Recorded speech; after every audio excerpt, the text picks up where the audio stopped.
നമ്മുടെ വീഡിയോയിൽ പറഞ്ഞിരുന്നു ചേച്ചിയുടെ ഒരു ഓപ്പറേഷന്റെ കാര്യം പറഞ്ഞിരുന്നു. അപ്പോൾ ഓപ്പറേഷന് മുന്നേ പാടണം, അപ്പൊ എല്ലാം കൂടി ഒത്ത് വരുന്നൊരു സമയം 28 26 പാടാന്ന് പറഞ്ഞിരുന്നത്. പക്ഷെ ഡോക്ടറോട് സംസാരിച്ച് 5-6 ദിവസം കൂടി നീട്ടിയിട്ടുണ്ട് അല്ലെ, 10-ാം തീയതി ആക്കിയിട്ടുണ്ട്. അപ്പൊ അതിന് മുന്നേ നമ്മൾ ഇന്നാണ് നമ്മൾ ഈ പാട്ട് പാടുന്നത്. ചേച്ചി അധികം സ്ട്രേ ചെയ്യണ്ട, റെക്കോർഡിങ്ങിൽ ഭംഗിയായിട്ട് പാടാം.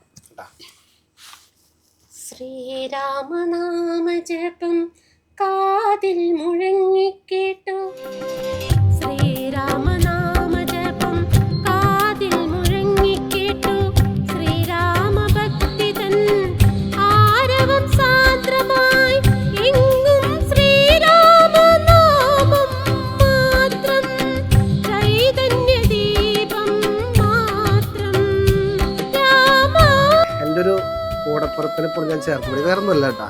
ഞാൻ ഒരിക്കലും ഈ പാട്ട് ഇത്ര ഇമോഷണൽ വെച്ചില്ല. എനിക്ക് വളരെ ഞാൻ ഇവരൊക്കെ ഇങ്ങനെ ചേർത്ത് പിടിക്കുന്നു. ചേച്ചി നിങ്ങൾ വരും, വാ എല്ലാവരും വാ. എന്തുകൊണ്ടാ വെച്ചാൽ വാ കാരണമായിട്ടുള്ളത് എന്ന് വെച്ചാൽ നമ്മൾ ലോകം അറിയേണ്ട അല്ലെങ്കിൽ നമ്മൾ പരസ്പരം അറിയേണ്ട കുറേ കാര്യങ്ങളുണ്ട്. തൃശ്ശൂരിൽ നിന്ന് ഇവർ കുറേ വരികൾ എഴുതുന്നു, കണ്ണൂർ ഓലയമ്പാടി, അതും ഓലയമ്പാടി ഒക്കെ കുറേ ഉള്ളോട്ടാണ്. അവിടെ നിന്നിട്ടൊരാൾ ഇവർ നിങ്ങളല്ല ഇവരെ കണക്ട് ആക്കിയത്, ചേച്ചിയുടെ മോള് അല്ലേ?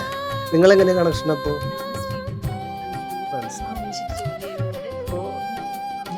ഭയങ്കര ഞാനിങ്ങനെ ഈ പാട്ടിങ്ങനെ കേൾക്കുമ്പോൾ, പാടി കഴിഞ്ഞിട്ട് കേൾക്കുമ്പോൾ ഇവരെ കണ്ണൊക്കെ ഇങ്ങനെ നിറയാം. അപ്പോൾ ഞാനിങ്ങനെ ചെയ്യൂ, ഭയങ്കര സന്തോഷമുണ്ട്. ഇത്തരത്തിൽ നമ്മുടെ സംഗീതം കൊണ്ട് സാഹിത്യം കൊണ്ടൊക്കെ നമുക്ക് ഇങ്ങനെ കൂടപ്പുറപ്പുള്ള പോലെ കുറച്ച് ആളുകളെ കിട്ടുക, നമുക്ക് സംഗീതത്തിലൂടെ നമ്മളൊക്കെ ചത്തുപോയി കഴിഞ്ഞാൽ ഇതൊക്കെ കൂടി ഉണ്ടാവുന്ന ഇതേ ബാക്കി ഉണ്ടാവും.